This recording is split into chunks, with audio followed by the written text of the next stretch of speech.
Well, are colleges in trouble to the extent that they would steal from their donors? Today we're going to take a look. Stay tuned for Prudent Money.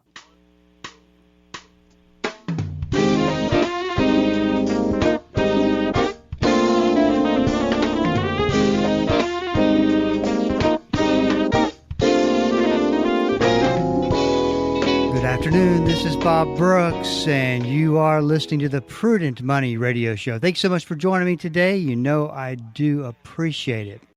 Well, are colleges stealing money from their endowment plans? That is the question we're going to be looking at today. If you've got a question for me, you can go to the website, www.prudentmoney.com. Send it in, and we will get you taken care of. That's off the website, www.prudentmoney.com. Well, if you've been listening to Prudent Money, you know that colleges are struggling in this environment. Really, I think you date back just prior to COVID, and you can start to see the deterioration in the attendance totals and the finances of many of your private colleges are in serious trouble right now.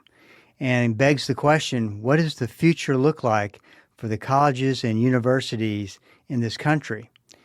And John Apollo, who's considered one of the foremost experts in college admissions and really student loans, anything that has to do with college funding, comes on the program once a month, and we talk about what's going on. So if you've been listening to the Prudent Money Radio Show, none of this should be a surprise to you. What's happening? What I'm going to discuss today is something that we have really never talked about on Prudent Money when John comes onto the program once a month. My plan is to talk about the problem in way more detail. Then next week, when John does come on the program, I want to get some of his thoughts and opinions about what's happening. Because once again, this is not something that we've seen a whole lot of, and I definitely wanted to cover this today. Well, let's talk a little bit about an article that came out during COVID in 2020. In fact, it came out August about this time in 2020. And it's entitled, Why Colleges Won't Use Their Endowments to Offset Student Tuition and Fees. So what's real critical to our conversation today is that we're all on the same page as to what an endowment fund actually is. It's similar but not identical to retirement funds. They are pools of money built over time that are invested for the long term. Donors give money to an institution. And here's what's really important for you to know is that it's their objective with this bucket, we'll call it a bucket of money, is for the money to grow over the long term and run into perpetuity, was the way they say it. And to where some extent the money is always there. You might take a little bit off, the money continues to grow. But what's very important for you to know is that the vast majority of these funds that are given to endowments are what's called referred to as restrictive in use. They're restricted as to what they can use the money for. So let's say that you've got a university that's starting to really build on their sports and athletic aspect of their school, and they're raising money. And so people donate to the endowment fund, but specifically that money can only be used for let's say, a new football field or something in this sports or football related.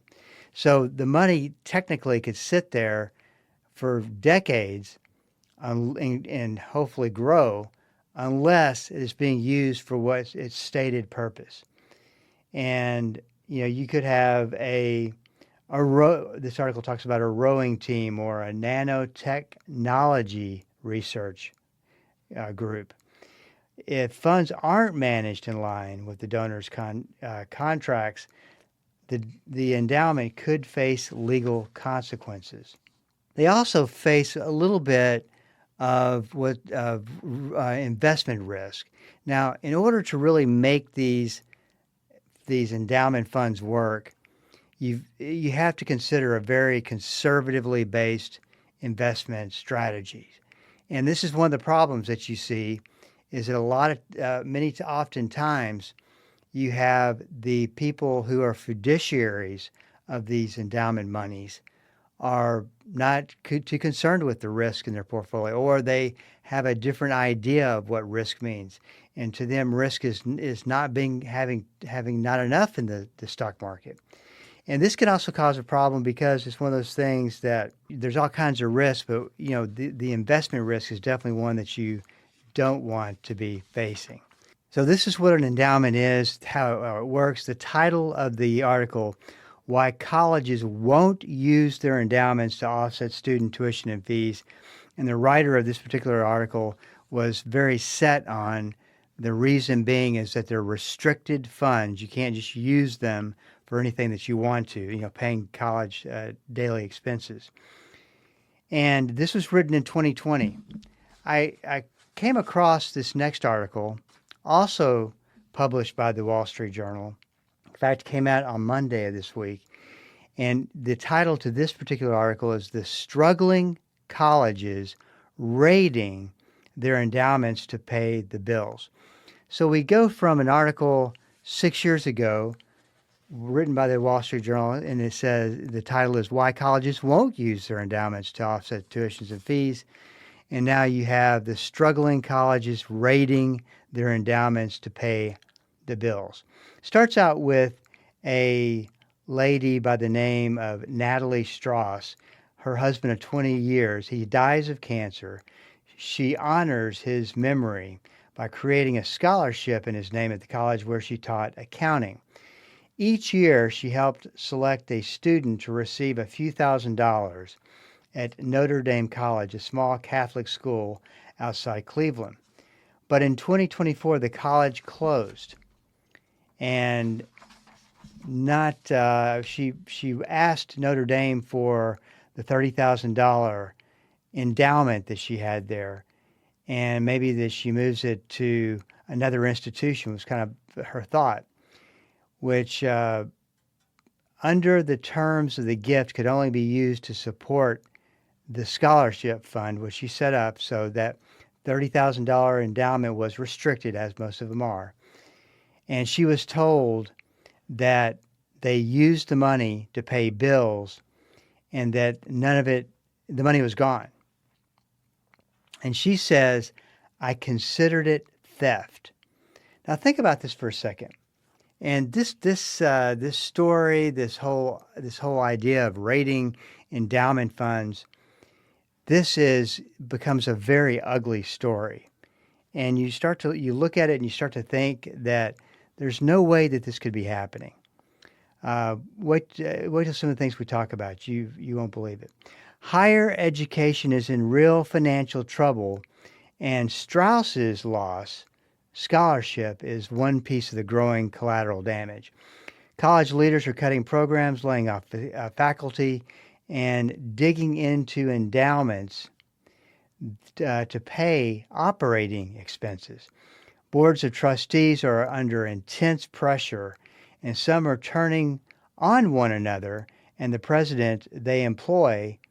In extreme cases, schools are covering day-to-day bills with funds that donors gifted for other purposes without the donor's knowledge or consent. And this is the reality of it. A board of the endowment fund, all considered to be fiduciaries of that money, taking care of it for the best use of whatever it was called to be used for, restricted to be used for. They are, moving money out of these restricted funds, not telling anybody, when they could go to their donors and say, listen, we're having financial problems. We would love to be able to set up a situation where we can borrow from, or y'all allow some of the money that you have in these donor funds to be used for general purposes, which would be for expenses. But they're not doing that.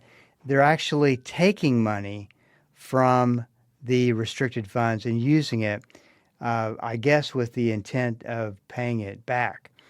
Nearly 200 private colleges borrowed from restricted endowments in 2025. When you look at the grand scheme of things, that is not a big percentage, but it still is significant that nearly 200 private colleges borrowed from restricted endowments. Now, that means they did not get any permission to do so. And this is becoming a very big problem. More than 440 colleges are at a risk of closing or merging in the next decade. A percentage of private nonprofit colleges drawing down endowments at greater than 7%, considered a sign of financial instability, nearly doubled to 19.3% in 2025 from 9.7% in 2016. And that's just amazing, alarming numbers. A lot of schools are doing whatever they can to keep the lights on. And really, and we'll talk about this here in a little bit, that's not a good reason to do so. Well, none of this is a good reason to be taking away from restricted funds. Typically, what donations to colleges fall into are two buckets. One for general use and those restricted for a specific purpose by the benefactor. And schools can only change how a restricted gift is used by asking permission. As student enrollment sinks and schools struggle to keep up with costs, a pattern plays out. And it's truly amazing when you consider what's going on. And I beg the question, and we're about to go to break, I beg the question, is this as bad as stealing? Should it be punishable by jail? Some of the things that you kind of kick around, you wonder about, because it sure does look like stealing to me. This is Bob Brooks, and you are listening to the Prudent Money Radio Show. Thanks so much for joining me today. We are up against a break. Stick around, and I'll be right back. Hello, this is Bob Brooks. Proverbs 22:3 and Proverbs 27:12 are the exact same verse word for word. I call them the stewardship verses of risk. A prudent person foresees danger and takes precautions. The simpleton goes blindly on and suffers the consequences. On the Prudent Money Radio Show, we teach about risk, how to identify it, how to figure it out, and what to do about it. We believe that to be a prudent steward, you have to be a good risk manager. Listen to the Prudent Money Radio Show on Bible School Radio 91.3. Prudent Money, home of the modern-day steward movement. Dynamic, practical, life-changing. There's no point in going to church and not letting the Christ who gave birth to the church on the day of Pentecost change your life. Join us each day as Pastor Paul Shepherd applies the timeless truth of Scripture to everyday life. It's Destined for Victory on this great station. Weekday afternoons at 3:30 here on Bible School Radio, KDKR. This is Rob Randall, your host and teacher of the Invisible War radio program. The Invisible War is the study of God's Word on how to walk in Christ's victory in the spiritual battles we face against the powers of darkness. Join me every Sunday morning at 9 right here on KDKR and KYJC in Commerce, your station for life. This is Bob Brooks, and you are listening to the Prudent Money Radio Show. Thank you so much for joining me today. You know I do appreciate it. We're talking about colleges and endowment funds that the title of the article is The Struggling Colleges Raiding Their Endowments to Pay the Bills. And these endowments are not there to be taken to you, for the most part they're not, to be taken to be used for any particular reason. They're there for specific reasons and specific reasons only. And what I was about to talk about was the kind of the spiral that ends up in becoming a big problem. First, trustees dig into unrestricted endowment funds. Then they try to raise money from alumni and foundations. Then they ask donors to lift restrictions and allow money to be spent on operating expenses. The article goes on to say when Jennifer Schuler became president at Ohio's Lake Erie College in 2023, the school was in the red and in danger of closing, she says. One of her first acts was to contact 8 donors and ask them to free up $594,000 in restricted donations. She applied that money to the general operating budget and bought the school more time.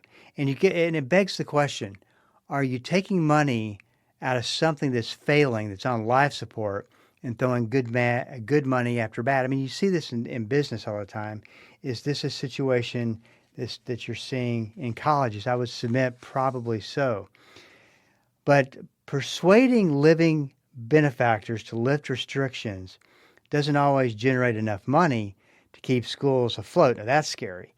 So boards start digging for dollars by searching for loopholes in restricted funds given by benefactors who are deceased. Now, that to me is just unforgivable, is to go into and do what they call digging for dollars, looking for money that for donor funds that people aren't paying attention to, and taking money because the benefactor, the person who gave the money, is deceased. One college borrowed about $6 million from its endowment for cash flow needs without permission from the Attorney General, according to a 2025 audit. The auditor recommended that the school, get this, seek retroactive approval from the Illinois Attorney General for the endowment borrowings. So they borrowed or stole whatever you. I mean, if the intent is to borrow and pay it back, so be it. But this is when it's without someone's permission, seems more like stealing to me. But the slap on the wrist was that, hey, we caught you doing it.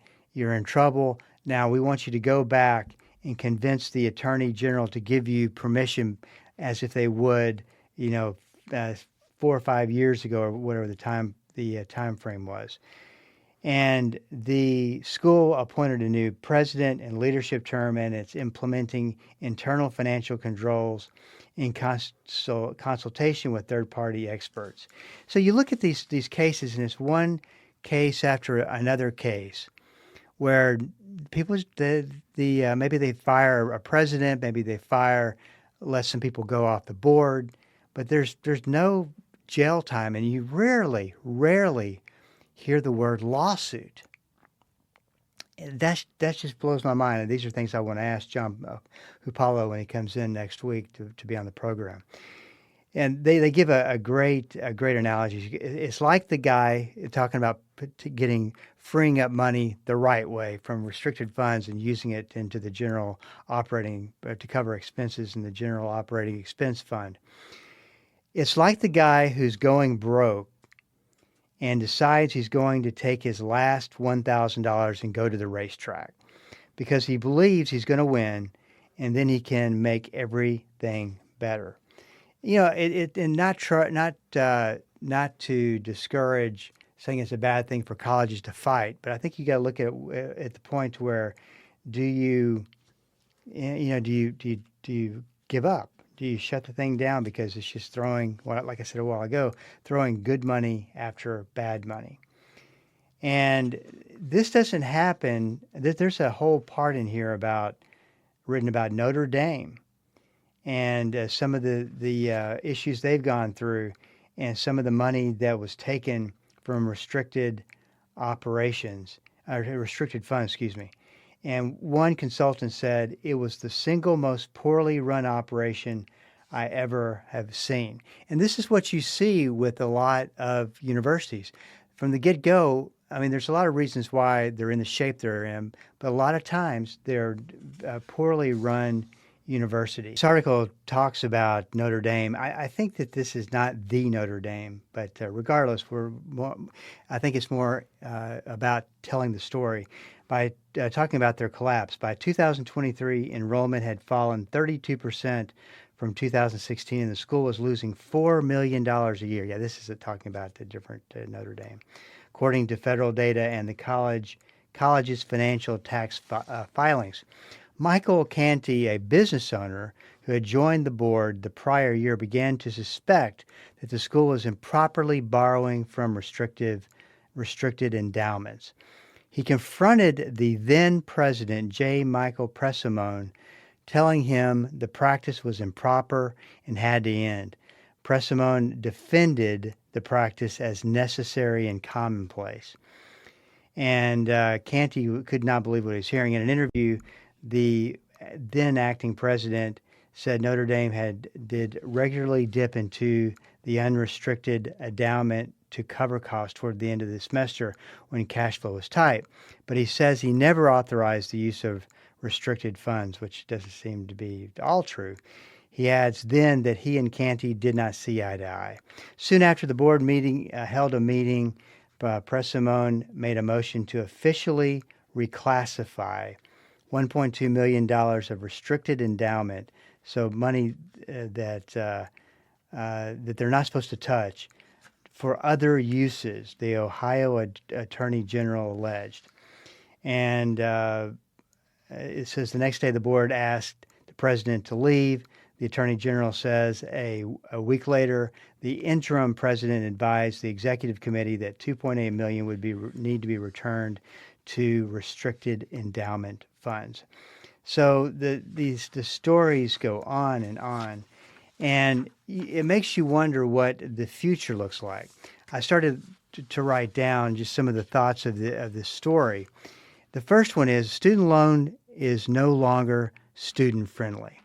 And what I mean by that is that you can't just, at a whim, with a marginal credit score, you can't just walk in and borrow 100% of the tuition. Not that that's a great idea to begin with, but you can't borrow 100% of the tuition and have your child all taken care of for 4 years. A lot of that's changed, and it's good that it's changed. It needed to be changed. Times are changing. Student loan levels are at crisis levels, and I don't think we've even begun to see the problem. We talk about this all the time on when John Apollo's here, is that, I mean, this is in true crisis mode. And as the stories come out more and more, you see the big problem that we have down the road. And talk about borrowing and the effect that it's going to have going forward on colleges as far as as far as college admissions go. The question is, how many students are either paying their own way or a combination of family saving for it for 10 or 15, 20 years. I mean, it's a small percentage. You're just not seeing it. So much is being relied on debt. And the colleges are paying for their outrageous rise in prices through the years. I think that the time is coming. They got to pay the piper. We've talked about this for I think I've had John on the program for 8 years. He could tell you. About 10 years. And we've always talked about, when is it going to matter that these prices keep going up 5 to 6% a year? There's going to come a time where they just can't do it. And I think the good thing is this current generation, which I think is Generation Y, not completely, but I think it is. This generation that is in high school is smarter about funding college. We probably won't get to it today, but there is a way that you can really put together a good funding package and not put yourself in financial harm's way. And these students who are in high school are wired to think that way. They want to make good financial decisions, and we're definitely seeing that, which is a blessing. There is a lack of funding, and private schools are struggling. And I think that what you'll start to see going forward, starting with this year, is a real effect, especially the new student loan laws, and how the access that people are going to have to debt. It's going to be a pretty tough situation. Colleges face a potential financial crisis. In my opinion, it is stealing. Sure, people are being fired, but it's real serious situations where they're stealing money. You don't see people going to jail. And like I said, I didn't come across that many stories about legal action being taken, which really, really surprised me. I thought there would be a lot more in the way of lawsuits. The buying of time, is it buying of time or is it wasting money? Good money going after bad. And who's the lender of last resort? Who comes in and saves these schools? And I think, I really do think it is the endowment funds. There's going to have to be a big cost-cutting effort. It's going to take billions of dollars, And, only the big universities that are kind of immune to this will survive, is the way it looks. Schools closed down causes major problems for the students as far as transferring classes to new schools and getting credit for it and all that type of thing. It's really a bad situation. And like I said, student loans are spiraling out of control. It's becoming a real bad situation. So we'll talk a little bit more about this next week and get John, who follows, his thoughts about this as far as all these stories and what it relates to and how college looks in the future. Hey, this is Bob Brooks, and you've been listening to the Prudent Money Radio Show. If you got a question for me, please go to the website at www.prudentmoney.com. We are all out of time. Till we do meet again next time, keep the faith and have a great rest of the day. That's all the time we have for today.